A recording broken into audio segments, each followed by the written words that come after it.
There's a sidebar story there of the Daily Nation regarding the SGR. Wait, what? Not page, the front page of the Daily Nation. If you flip over, there's a Chinese firm blocks bid to review tilted SGR contract. If you can see it there. And of course, we've been talking about this particular contract that has not really come to the public domain, that is skewed in favor of the Chinese. A team tasked with reviewing the skewed contract between Kenya and Chinese firm operating the 327 billion shillings standard gauge railway line has hit a dead end after China Road and Bridge Corporation, the contractor, refused to provide key information on the contract. Just briefly on the people, then I'll come back to you, Moses, also to wind up on the BBI bit. I remembered something, but now that we've actually ventured into this, I want to hear your comment as well. Aaron Cheriot. About this SGR issue? Yeah, up to now, we don't have the contract revealed to Kenyans. We do not really know. The president promised, but we've never seen the contractual agreement of the SGR as it is right now. The president promised Mark Masai. So it is upon you guys as NTV to send Mark to look for the president and see if he can give you the It was only through Mark Masai that he promised Kenyans, so we cannot really put all... So I do not know, but you know SGR, you remember what I told you about SGR earlier, and I don't know if this is going to get me into trouble, but anyway, I'm too young to begin lying. I have to speak the truth in my mind all the time. The only reason why all the litigation and issues of... There's nothing that is in SGR that is not in Kimwarer or Itare.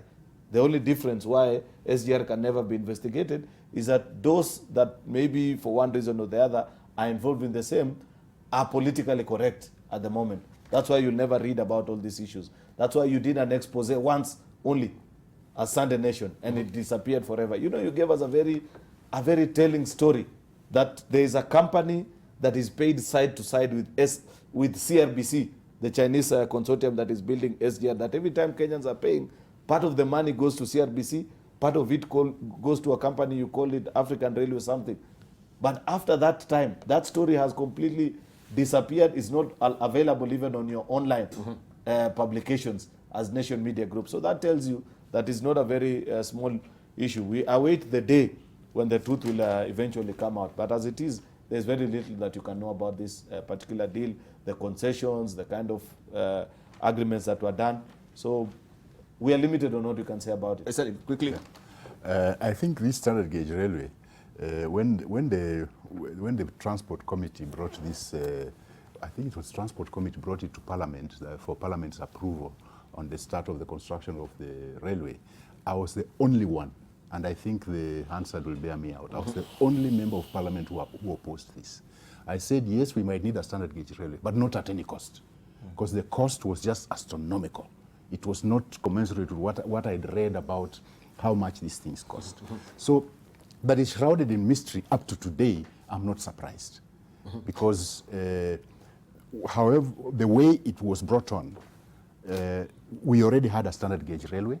I mean, we already had a meter gauge railway. So why are we creating more way lifts, paying for more way lifts, compensating people and things like that for land? Yet we had a meter gauge railway. The argument is, oh, the meter gauge railway, where it passed through, the standard gauge railway would not manage those hills and what have you. So are they saying that the meter gauge railway then is superior to the standard gauge railway, that it can manage hills while the standard gauge railway can't manage hills? Then what annoyed me most was that this was one track locomotive, yes, not even electric. And now we are talking of another 60 billion to upgrade it to electric. So this whole thing is a rip-off. And that's the pain that Kenyans have gone through since independence, that Kenyans are always ripped off. Their taxes are ripped off, and they still get away with it. And they continue getting away with it all the time, as Kenyans languish in poverty. Right now, with a population of 47 billion or so, I could argue that we have about 1 million millionaires and billionaires and 46 million other struggling Kenyans. And what annoys me is that the 46 million who are struggling are clapping for this 1 million that are ripping them off. I'll say this again. I said it last week, and I'll say it again. We are sitting on a time bomb here. When these people decide that enough is enough, we might not be able to control them. We will not be. Yeah, just to pick also your interest, especially with the East African that is running this week, Tanzania also is signing a mega SGR deal with Burundi, DRC. And remember, we were heavily relying on Tanzania as well. This is a big win. It says blow to Kenya as Dar to Kinshasa. Standard gauge railway makes Nairobi's new line less economically viable. Well, I don't think so at all, at all. You know, you just look at the number of trucks going. We have got 1,000 trucks on Mombasa, Nairobi, Kisumu highway at any one time. You can imagine the wear and tear on our roads. The other day, we tried to do the road, you know, the express highway from Mombasa to, you know, to Nairobi, and you know, the maths could not add up. By the way, I look at three things on the SGR issue. One, how was it designed or procured is a separate issue. I believe there are so many unanswered questions, and I think we need to get to the bottom of that matter one day. Secondly, is SGR a good thing? Yes, certainly. I am so much pro SGR. I am so much pro SGR because, you know, you can imagine that the only means of transport is a congested Mombasa-Nairobi, you know, highway, and then you can imagine the nightmare that is there. Again, we can't just live with 1901 railway that the Mzungu left us with. Now, what Kenyans don't know. But aren't we reviving it? Yeah. The meter gauge railway right now. We are rehabilitating it, yeah? Trying to rehabilitate it, but we're only rehabilitating it. It's really an old piece of technology. Yeah, we're only rehabilitating it because the cost will not allow, or because the Chinese have reported us to CRB. That's the only reason we are rehabilitating it. Now, what Kenyans don't know, and I'm speaking now as Vice Chair of the Transport Committee, is that the SGR months are adding up day after day. There is an initial period when the operational cost could not be met by the revenue from SGR, but I think from mid next year, SGR will be profitable. So I really would want us to look at the good side of this. I know there's some market issues about the background, but ultimately SGR is a good thing for this country. Of course. All right, Bone Kalwai? I'm not worried about that signature between Tanzania and Burundi. The big picture is, if we were to complete the SGR as a rail line that is from Mombasa to not just Naivasha or Uhuru's interest or Kisumu, Raila's interest, but as a project that would run all the way up to Kampala, Kigali, and later Juba, that competition, that line between Tanzania, Burundi, and DRC would not be anything to worry about. We would still have enough business. It is important that people realize rail lines are built to carry people and to transport goods. Do we have the population in East African community? Yes, 200 million. Do we have the goods? Yes. You need to move goods from Mombasa all the time to Uganda, to Rwanda, and of course, South Sudan. What defeats it is the fact that there is a loss of focus for what the line is intended for. Mm-hmm. Let me give you an example.